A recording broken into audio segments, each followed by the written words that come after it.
तड़कापुर गांव में झुमरू नाम का नाई अपनी पत्नी शर्मीली के साथ रहता था। वो बड़ा ही आलसी किस्म का आदमी था और थोड़ा बेवकूफ भी, लेकिन शर्मीली बहुत ही समझदार और तेज दिमाग की थी। एक दिन झुमरू भागता हुआ घर आता है। क्या हुआ?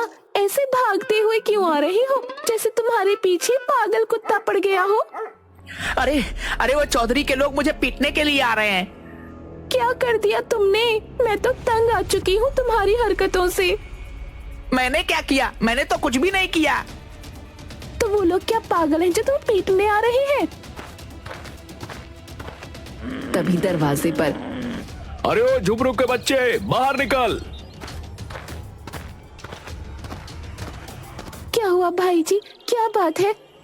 कहाँ गया झुमरू का बच्चा? तुम्हें पता है, वह चौधरी जी की हजामत बनाते बनाते सो गया और उसने बालों के साथ चौधरी के कान भी काट दिए। ओहो, ये तो बहुत बुरा हुआ भाई। अब गांव में लोग उन्हें कनकटा चौधरी कहेंगे। अपनी बकवास बंद करो। और कहाँ है वह झुमरू का बच्चा? भाई उसे माफ कर दो, अभी तो वो घर पर नहीं है। वापस आता है तो मैं खुद उसे लेकर चौधरी जी के पास आऊंगी और उनके बचे हुए कान, नहीं मेरा मतलब है बचे हुए बाल कटवा दूंगी। कोई जरूरत नहीं है उसे लेकर हमारे सामने आने की। चौधरी के नौकर वापस चले जाते हैं और झुमरू कुछ दिनों तक घर के बाहर नहीं निकलता। सुनते हो, आज 4 दिन हो गए हैं तुम काम पर नहीं गए। कुछ काम नहीं करोगे तो घर कैसे चलेगा? तुम तो जानती हो कि मुझे काम करना बिल्कुल, काम पर जाने के लिए मत पड़ा करो। ठीक है, थोड़ी दिनों में भीख मांगने के लिए तैयार हो जाओ। भीख क्यों मांगूंगा मैं? क्योंकि घर में रखा सारा राशन खत्म हो जाएगा, फिर भीख मांगकर ही गुजारा करना पड़ेगा ना। तुम्हारे आलस की वजह से कोई तुम्हें काम नहीं देता, हर समय तुम्हें सिर्फ सोना होता है। अब मुझे नींद आती है तो सोऊंगा ही ना। मुझे समझ नहीं आता दुनिया में कौन सा ऐसा इंसान है जो खड़े खड़े सोता है। अपनी नींद की वजह से तुमने कितने लोगों से दुश्मनी मोल ले ली है, अब तो कोई हमारी मदद भी नहीं करता। झुमरू अपनी नींद की वजह से कितने ही लोगों के बाल काटते काटते कान काट चुका था और कितने लोगों की तो आधी मूछें ही उड़ा चुका था। अब लोग झुमरू को हजामत के लिए नहीं बुलाते थे। एक दिन राजा जी के यहाँ 12 साल बाद बेटा हुआ है। उन्होंने अपना खजाना खोल दिया है, गरीबों को दिल खोल कर दान दे रहे हैं। तुम एक काम करो, राजमहल चले जाओ, महाराज से कुछ मांग कर लाओ। क्या मांग कर लाऊं? अभी भी क्या मैं ही बताऊं? खुद के पास भी थोड़ा दिमाग है कि नहीं, वही लगा लो ना। झुमरू राजमहल जाता है।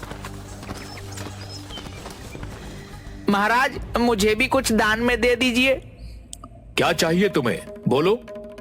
आज हम मुंह मांगा दान दे रहे हैं। महाराज, ये तो मेरी पत्नी ने नहीं बताया, पर आप कुछ भी दे दीजिए जो आपको ठीक लगे। अरे तुम कैसे आदमी हो, मैं मुंह मांगा दान दे रहा हूँ, तुम्हें जो चाहिए वो मांगो। महाराज, मुझे क्या चाहिए? मुझे तो बस सोने के लिए थोड़ी जमीन मिल जाए। ठीक है। महाराज झुमरू को गांव के बाहर एक जमीन का टुकड़ा देते हैं और झुमरू खुशी खुशी घर वापस जाता है।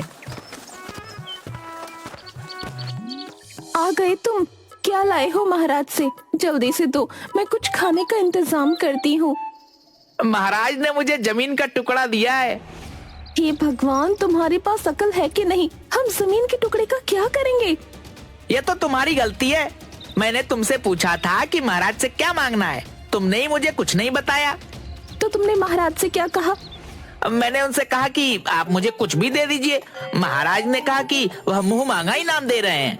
वह बार बार मुझे ही पूछ रहे थे कि मुझे क्या चाहिए, इसलिए मैंने उनसे कह दिया तो मुझे तो जमीन पर सोने के लिए बस जगह चाहिए और महाराज ने मुझे जमीन का टुकड़ा दे दिया। हे भगवान, सिर्फ सोना और सोना ही तुम्हारी जिंदगी में है, इसके सिवा और कुछ भी नहीं। हमारे पास ना तो हल है ना खेत जोतने के लिए बैल, तो हम उस जमीन का क्या करेंगे? कैसे खेती करेंगे उस जमीन पर? तुम खुद चली जाती, तुमने मुझे क्यों भेजा?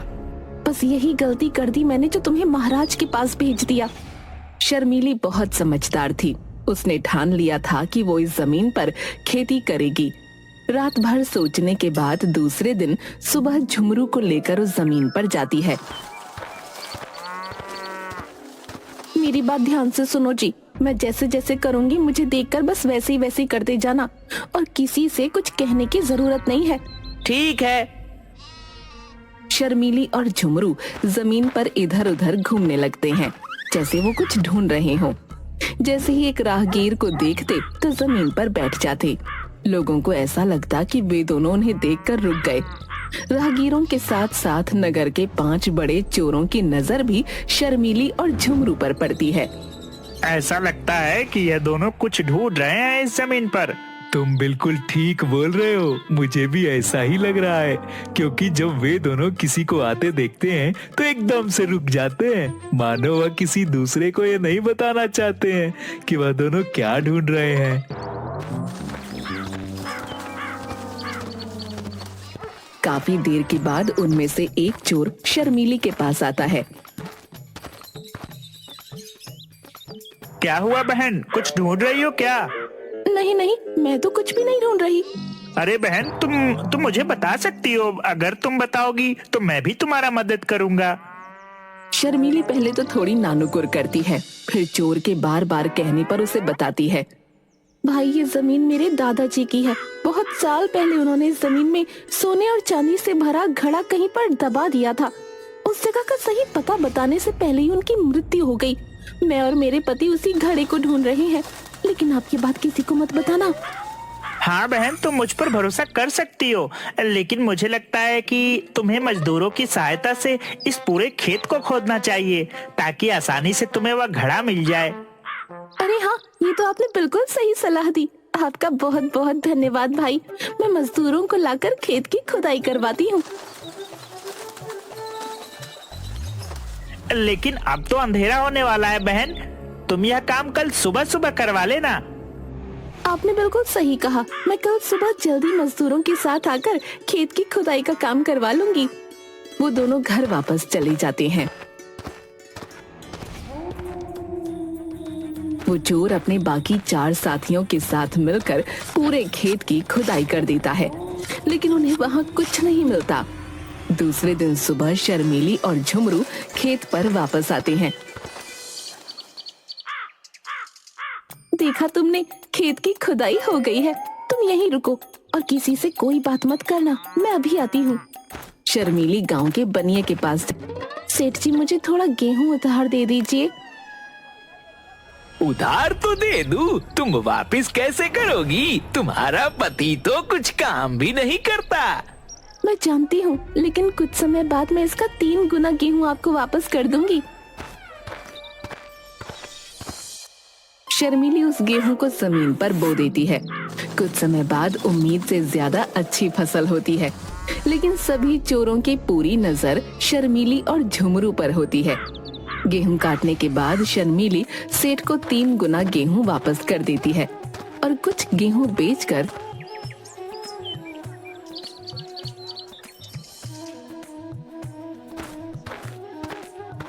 थोड़े सोने और चांदी के सिक्के खरीदती है।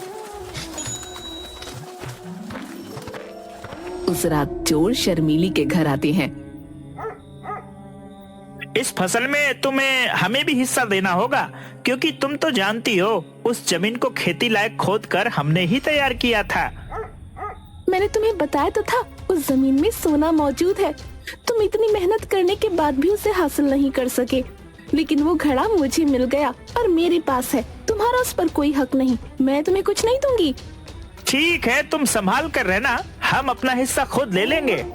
एक चोर घर में छुप कर बैठ जाता है, लेकिन शर्मीली उस चोर को घर के अंदर छुपते देख लेती है।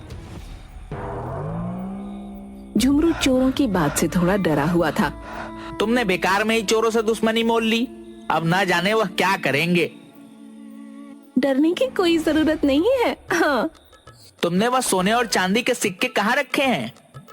मैंने दरवाजे के नीचे घड़े में सिक्के रखे हैं, उसके ऊपर मिठाई रख दी है। अब तो 5 में से सबसे समझदार मैं ही कहलाऊंगा। रात को जब ये दोनों सो जाएंगे तो मैं वह घड़ा लेकर बाहर निकल आऊंगा। रात को दोनों के सोने के बाद वो बाहर छुपे अपने साथियों के पास घड़ा लेकर जाता है। यह लो, मैं अकेले ही सिक्कों का घड़ा ढूंढ कर ले आया।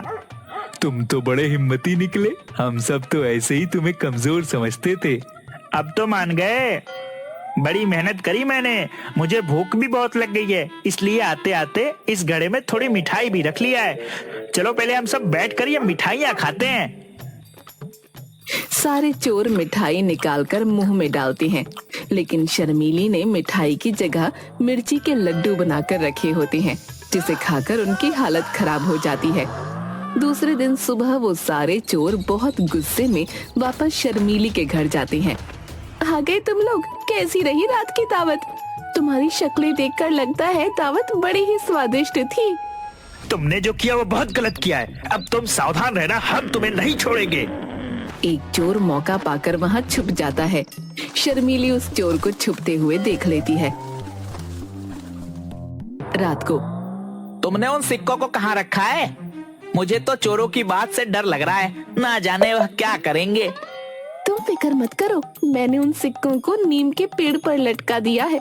वहाँ उन चोरों को क्या, उनके परदादाओं को भी शक नहीं होगा। खुद को बड़ा समझदार समझते हैं ये दोनों। नीम के पेड़ से सिक्कों की पोटली तो हम बहुत ही आसानी से उतार लेंगे। घर के बाहर अपने साथियों के पास जाकर वो पेड़ की तरफ इशारा करता है। वो देखो, इन बेवकूफों ने सिक्कों की पोटली ऊपर से पेड़ पर लटका रखी है। मैं पेड़ पर चढ़ता हूँ। लेकिन वहाँ सिक्के नहीं, मधुमक्खियों का छत्ता होता है। चोर अंधेरे में छत्ते पर हाथ लगाता है तो एक मधुमक्खी उसके हाथ पर काट लेती है। वो अपने हाथ को अपनी कमर पर रगड़ता है। नीचे खड़े बाकी चोरों को लगता है कि वो सिक्के अपनी जेब में डाल रहा है। तभी एक दूसरी मधुमक्खी उस चोर को काटती है। वो फिर से अपने हाथ को जोर से झटकता है। तुम ये जो कर रहे हो वो ठीक नहीं है। आज तक हमने जो भी चोरियां की हैं, वह सब मिल बांट कर लिया है। आज तुम बेईमानी कर रहे हो। मुझे किसी ने काटा। तभी दूसरी मधुमक्खी उसके सीने पर काटती है। चोर जोर जोर से अपना हाथ सीने पर मारने लगता है। नीचे खड़े चोरों को अब लगता है कि वो सिक्के अपनी ऊपर की जेबों में भर रहा है। हमारे साथ बेईमानी करने की सजा तुम्हें जरूर मिलेगी। रुक जाओ, मैं भी पेड़ पर चढ़ता हूँ। मधुमक्खी ने उसे भी काटा।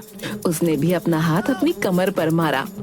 अरे कुछ तो शर्म करो, वह तो बेईमान हो ही गया था, तुम भी उसके साथ बेईमान हो रहे हो। सारे सिक्के नीचे लेकर आओ, जो होगा मिलकर बांटेंगे। दूसरा चोर कुछ बोलता उसके पहले ही दूसरी मधुमक्खी ने उसे काट लिया। उसने फिर से अपने हाथ को कमर पर रगड़ा, लेकिन नीचे खड़े चोरों को ऐसा लगा कि दूसरा चोर भी अपनी जेब में सिक्के भर रहा है। एक एक करके सारे चोर पेड़ पर चढ़ जाते हैं। रुक जाओ तुम सब के सब अपनी अपनी जेब में सिक्के भर लिए तुमने। अब बाकी के बचे हुए सारे सिक्के सिर्फ मेरे हैं और किसी के नहीं। वो पूरी ताकत से छत्ते पर हाथ मारते हैं, जिसकी वजह से मधुमक्खियाँ बुरी तरह से सबको काट लेती हैं और वो सब पेड़ से नीचे गिर जाते हैं। मुझे नहीं लगता कि अब वो पांचों चोर कभी हमारे घर की तरफ वापस आएंगे। लेकिन कुछ समय बाद घर के बाहर कुछ आवाज आने लगी। ये तो उन चोरों की आवाज है, ये फिर से वापस आ गए। लेकिन कोई बात नहीं, मैंने इन बेवकूफ मार दिया है और आज तो इनको सबक सिखा कर रहूंगी। उसने अपने पति की हजामत करने का उस्तरा हाथ में मजबूती से पकड़ा और खिड़की के पास खड़ी हो गई। एक चोर ने खिड़की से अंदर झांका तो शर्मीली ने उसकी नाक काट दी। खिड़की पर कोई नुकीली चीज टंगी हुई है, ध्यान से। एक एक करके सारे चोरों ने खिड़की से अंदर जाने की कोशिश की और शर्मीली ने सबकी नाक काट दी। सिर्फ एक चोर की नाक बच गई। वो किसी तरह अपने साथियों को लेकर वहाँ से हकीम के पास गया। मुझे लगता है कि अब ये चोर कभी वापस नहीं आएंगे। उन्हें काफी सजा मिल चुकी है। तुम सही कह रही हो, मेरे साथ रहकर समझदार हो गई हो तुम। दूसरी तरफ चोरों को ये समझ आ चुका था कि वो इतनी आसानी से शर्मीली से कुछ नहीं ले सकते, इसलिए वो भेष बदलकर राजा के पास उसकी शिकायत लेकर जाते हैं।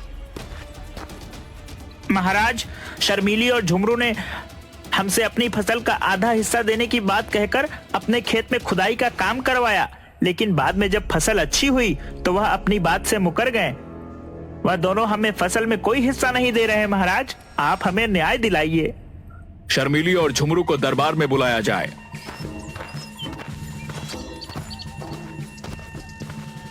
महाराज की जय हो। महाराज, इन पांचों ने जो भी कहा है सब झूठ है। मैं भला क्यों इन्हें अपनी फसल का हिस्सा दूं? इनके पास क्या सबूत है कि मैंने इन्हें हिस्सा देने को कहा था? और दूसरी चीज महाराज, आपने इन्हें पहचाना नहीं। ये आपके राज्य के वही 5 मशहूर चोर हैं जिन्हें सेनापति जी कब से ढूंढ रहे हैं। आज ही आपके सामने भेष बदल कर आए हैं। सेनापति चोरों को पहचान जाते हैं। शर्मिली, तुम बहुत ही समझदार और वीर हो। हम तुम्हारी समझदारी से बहुत प्रसन्न हुए, इसलिए हम झुमरू को अपने महल में काम पर रखते हैं। और तुमने राज्य के चोरों को पकड़वाया है, इसलिए हम तुम्हें इनाम में और जमीन देते हैं। इस तरह अपनी सूझबूझ और हिम्मत से शर्मिली न सिर्फ चोरों को पकड़वाती है, बल्कि झुमरू को राजमहल में काम भी दिलवाती है और अपने घर की स्थिति को भी सुधार